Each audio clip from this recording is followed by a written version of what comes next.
Are you telling the committee si Sec Singson ang nag-recommend sa inyo noong 2016 at nag-back sa inyo noong 2018 to 2019? Sino po yung mga taong iyon? Hindi ko po sinasabi, Mr. Chair, na si Secretary Singson kasi hindi na po siya secretary nung... Opo, so sino nga po?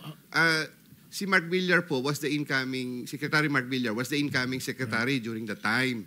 2016 or 2019? 2016. 2016. Sige, And then thank you po, 2019, Senator Ontiveros, your time is up.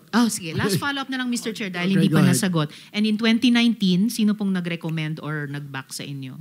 Si Secretary Mark Villar po, So, Mr. both Chair. 2016 and 2019. Salamat. Mr. Chair, may I po? I was Quickly, yeah, answer that. I was not appointed in 2019. I was appointed as Undersecretary, I think November of 2017. 2017.